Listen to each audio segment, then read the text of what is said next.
Welcome to HubShots episode 127. We talk about content strategy, tool improvements, and many other exciting things.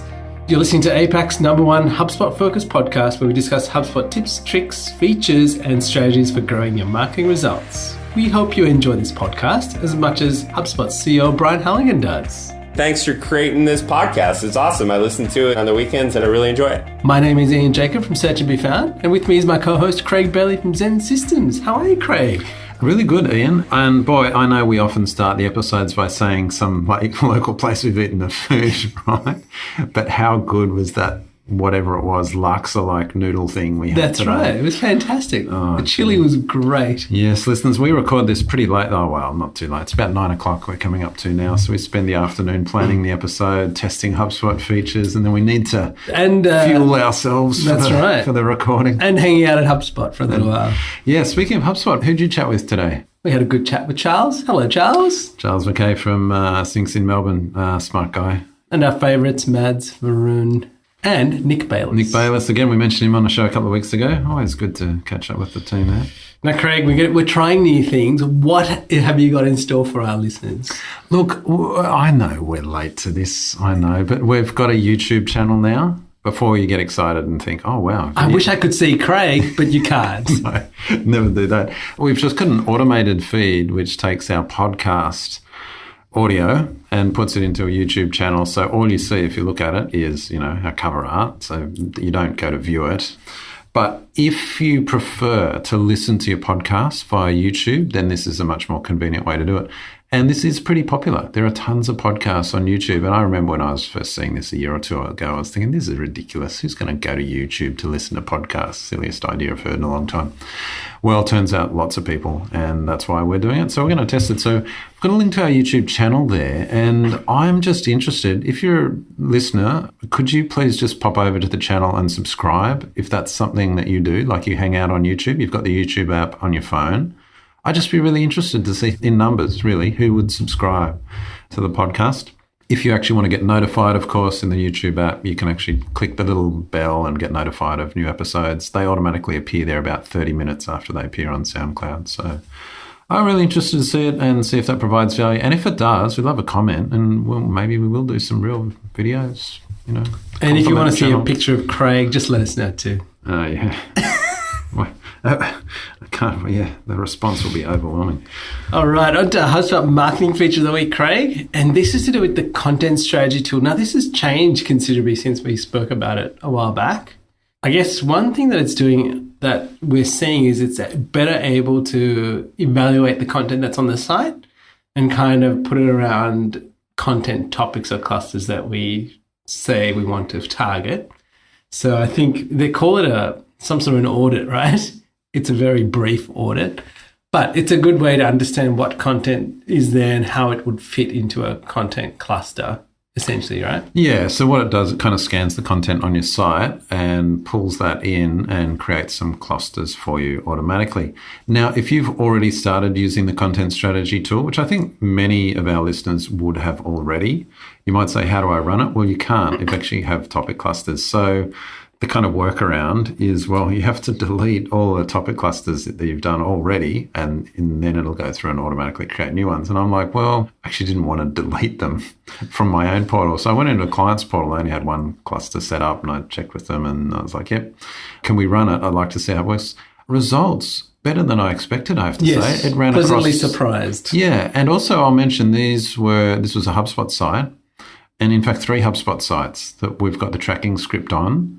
It ran across the content on those WordPress sites and pulled in 2 of the main sites and created topic clusters from those, plus supporting content that it linked through to them because it's trying to create pillar pages, of course.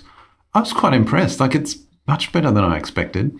So that's an improvement, but also it's pulling in the content from WordPress, which originally wasn't. It was, if you remember way back when it was released, it was only looking at HubSpot hosted content. So thumbs up, give it a go.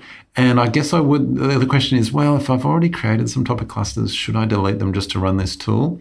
That'll be up to you. But if you've only got a few in place and you haven't spent a lot of time with it, maybe you just tried it out, I'd delete them and run it across again because I think that's pretty good. Yeah, I agree with that. And I think one of the things it will highlight. So the ones that I've run it on to test this, because the clusters I thought I'd want to be targeting didn't have specific content related to that, it obviously tried to find what was closest to that. So when I was looking at what it came back with, I was like, it's not really right.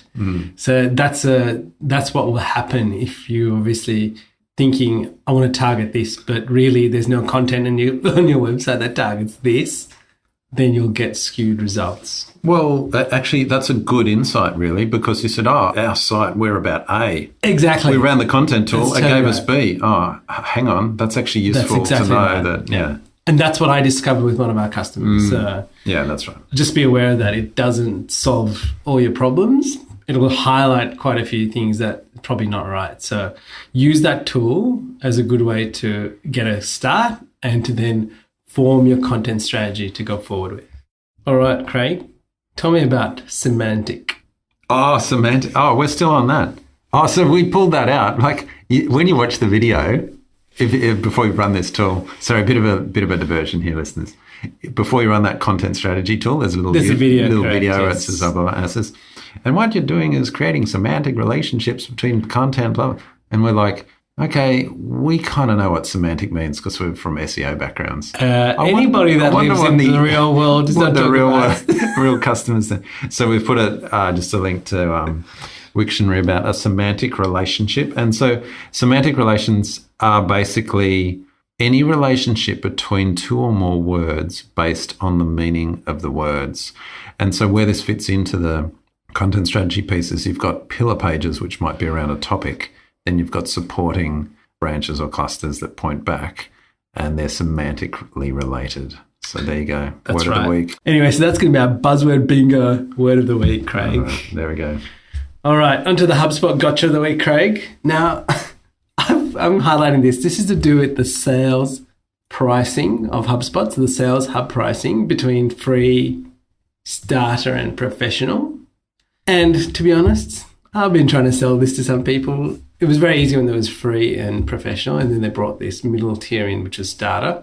I've been getting questions about, can I do X if I don't have these licenses, and can someone that doesn't have the license see what I'm doing? And I had to go back and go, let me go and check that out. And I just found it really hard to articulate.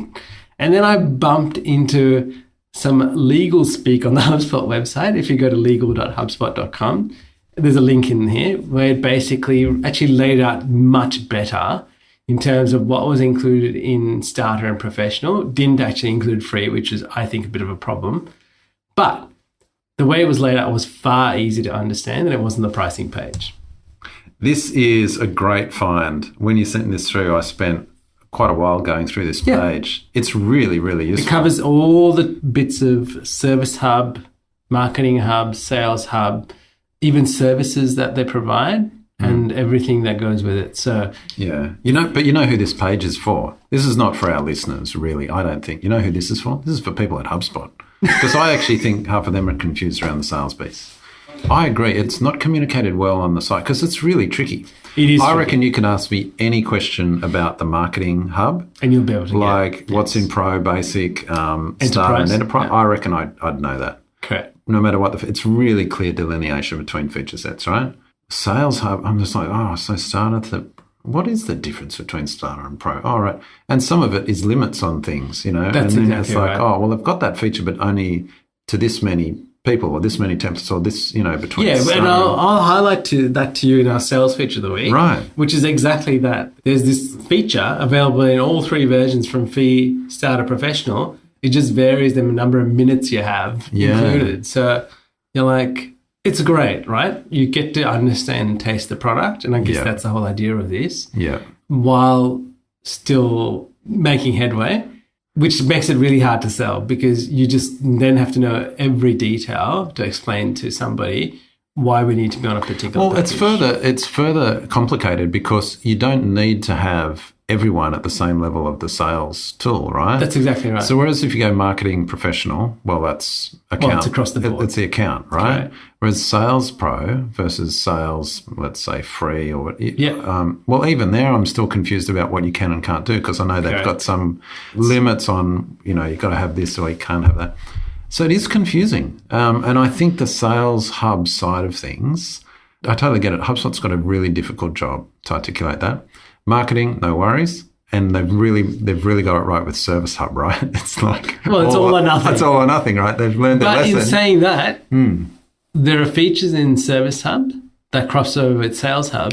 Yes. And then again there, you'd be like, well, do I need this or don't I need this? Or should I not buy Sales Hub and buy Service Hub? Yes, exactly. And I think this is a really interesting conversation because as people that work alongside HubSpot and sell the product and service the product, even we're struggling. Actually, I'll give you another one on the fly, like predictive lead scoring. Yes. This is part of Sales Professional, I think.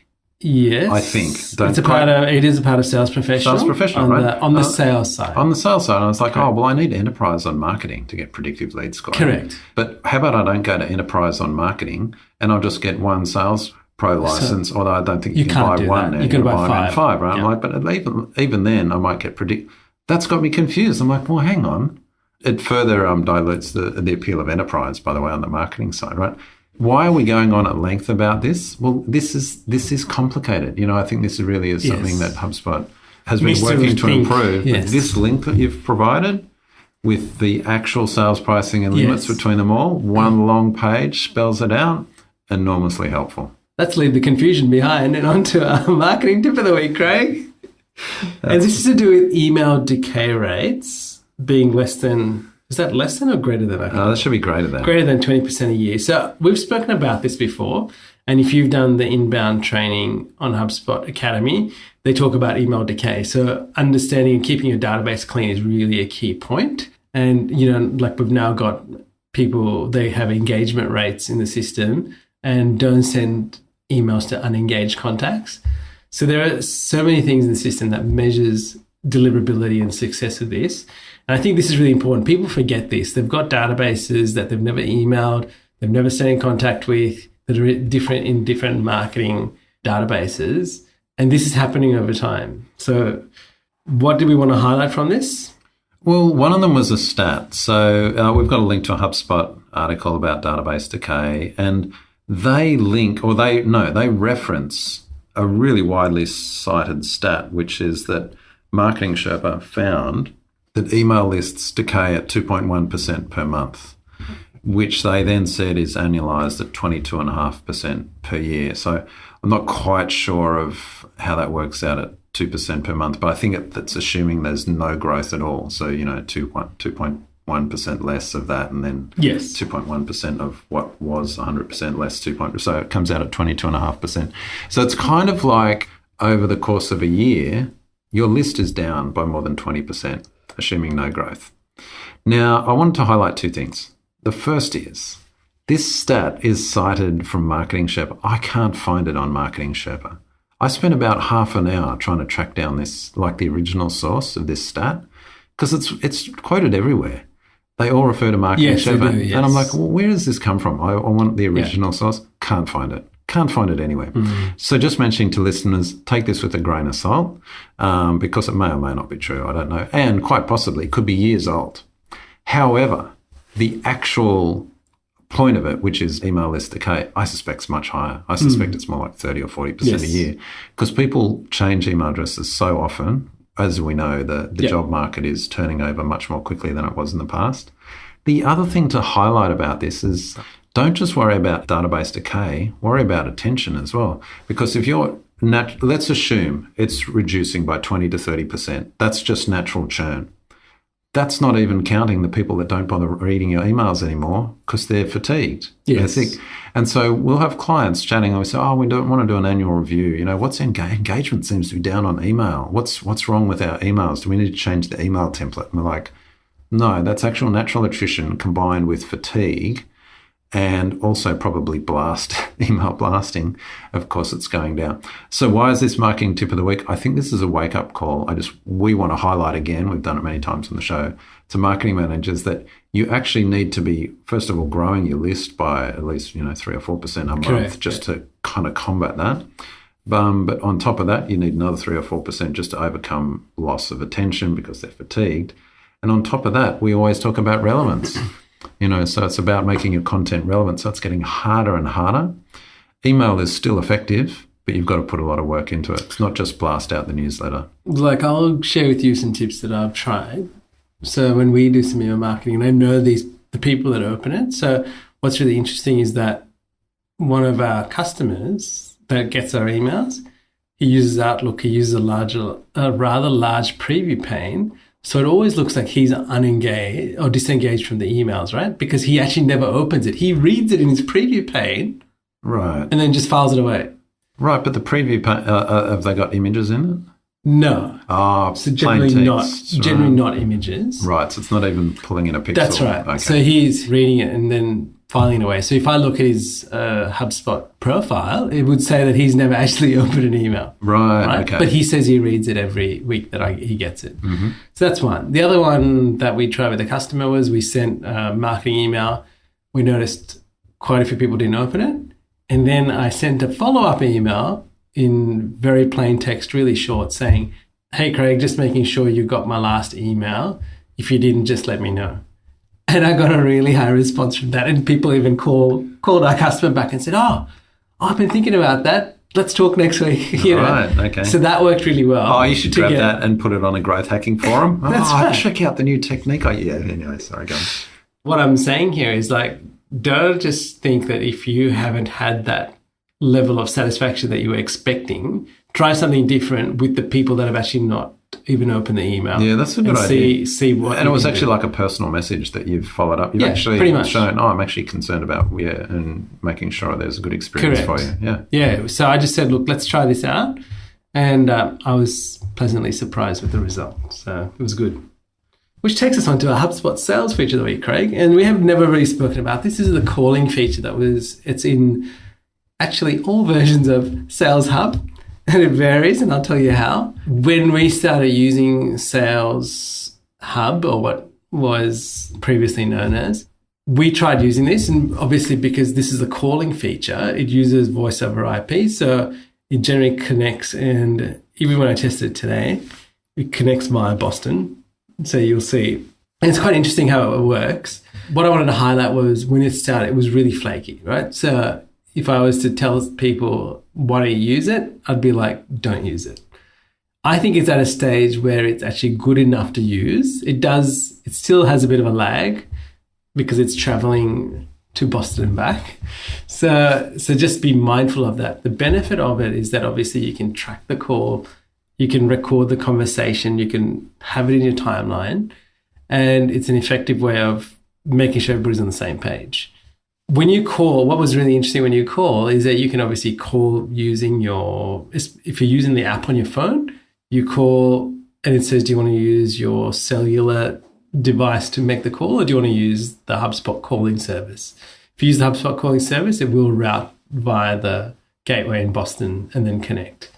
And now while you're actually logged in, so let's say you're sitting there, you're at your laptop and you click, I want to call Craig, and you click call, what actually happens, the system makes a call to your handset, which it knows belongs to you. So it'll make that call, it'll connect that while it's trying to connect to you, and then it connects the two calls together. So it kind of works in a very different way to how you would expect it to if you were naturally sitting there thinking, I just want to make a call. But this whole process is taking place, enables you to record. Now, one thing I did find out is that we started a conversation, right? We said, well, let's record the conversation. And we started recording halfway through the conversation. But when we listened to the recording back, we actually found that it ended up recording all the conversation. So there's obviously some sort of cache or memory that it keeps so that if you forget and you go, oh, I wish I'd recorded that, it will most likely have recorded everything and then keep that in the timeline. So I think that's a really key thing. All right. Can I make 2 comments on that? Was there something else you're going to mention on that? Or yes, I was. So it's available in all versions of HubSpot Sales, or Sales Hub, should I say, on the free version. So this is even if you're just a purely CRM user, you get 15 minutes of calling per month per user that's in there. If you're on starter, which is what it's called, you get 500 minutes of calling per user per month. And if you're on sales professional, you get 2,000 minutes of calling per user per month.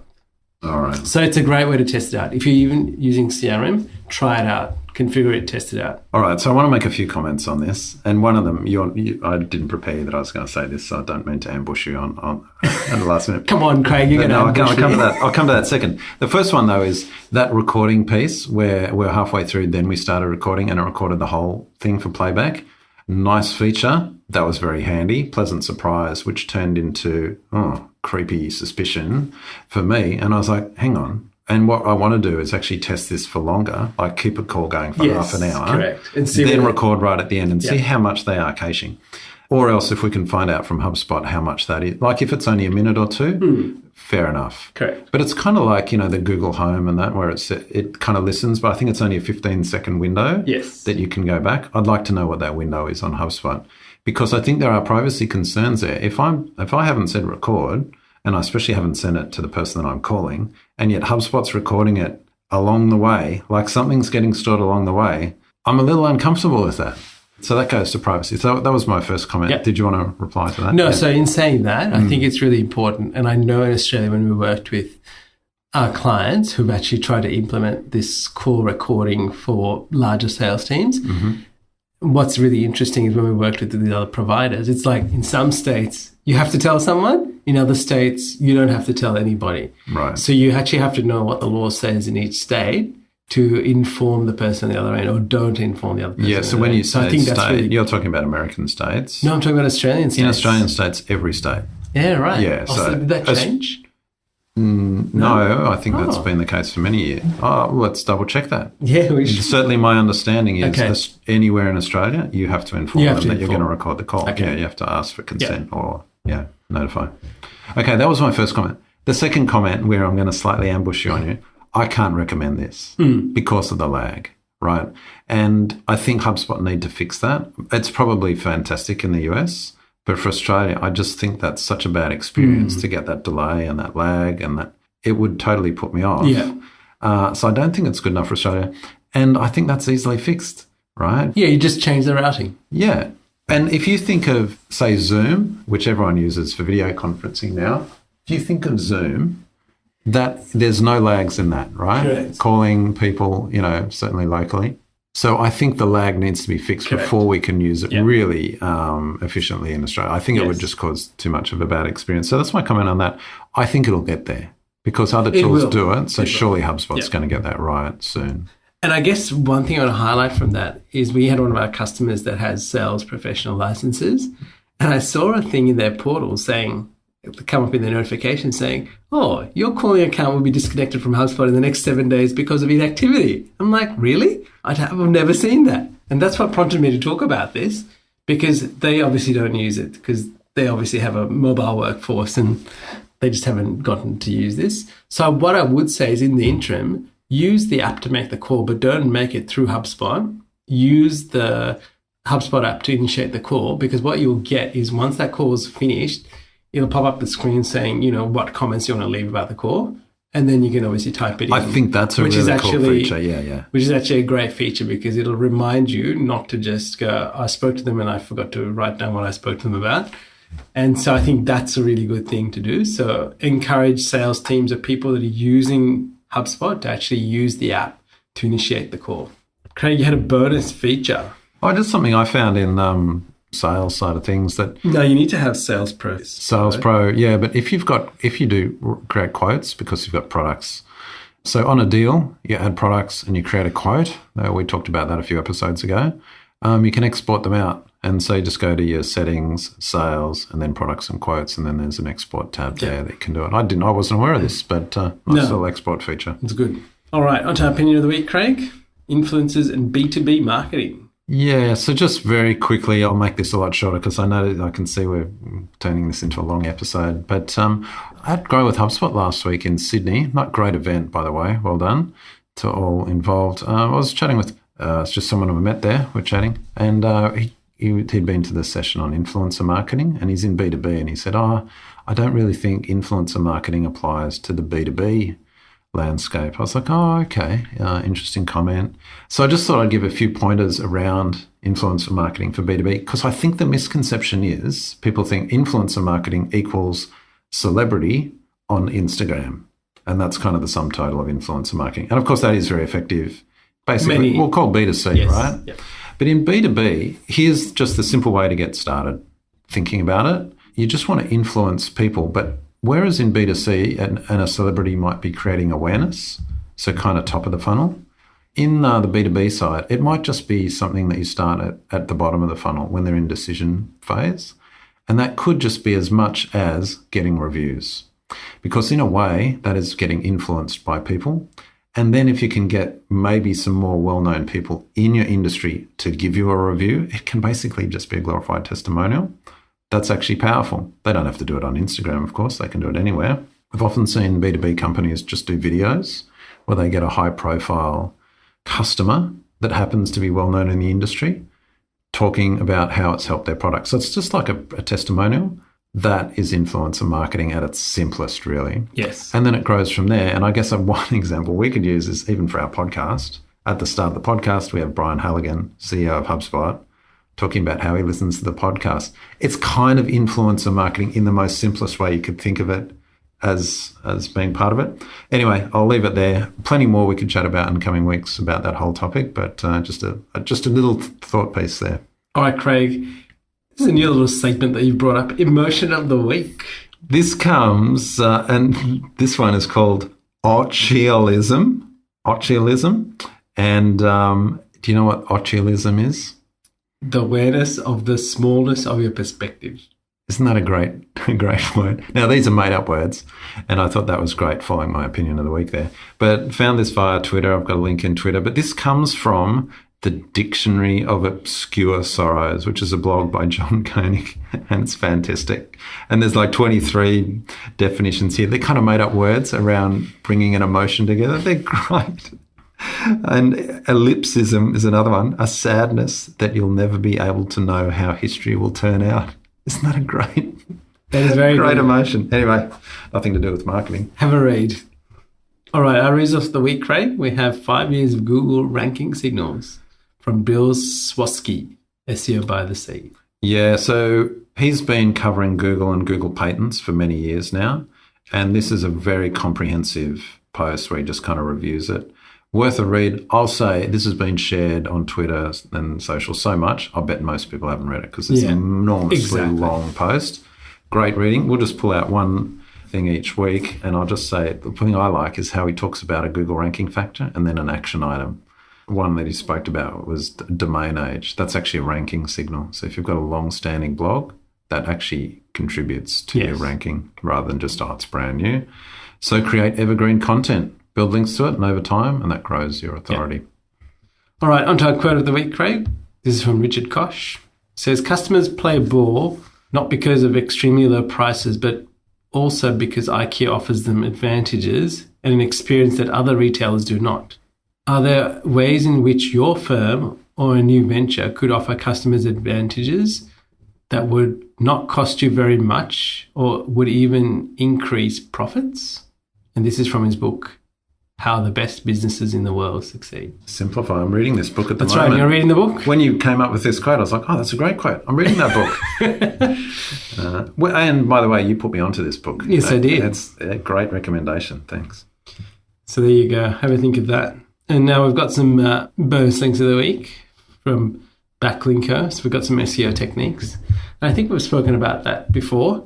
And we've also got from the HubSpot blog, The Psychology of Selling. Have a look at those two when you're not driving a car or running on the beach. And finally, we'd love you to take a picture of the podcast that you're listening to, leave a comment, post it on Instagram, Twitter, Facebook. Tell us what you learned and what you loved. And we'd love you to leave us feedback on iTunes. That would be fantastic. When you say take a photo of the episode, it's like what? Take a screenshot. Screenshot on their phone or That's whatever. Right. Or it could be on the YouTube channel. That's right. Absolutely. Any way that you want to take a picture and talk to us, we'll be happy to hear from you. Well, Craig, until next time. Catch you later, Ian. Thank you for listening to this episode of HubShots. For show notes, resources, HubSpot news, including practical strategies you can implement, visit us at hubshots.com.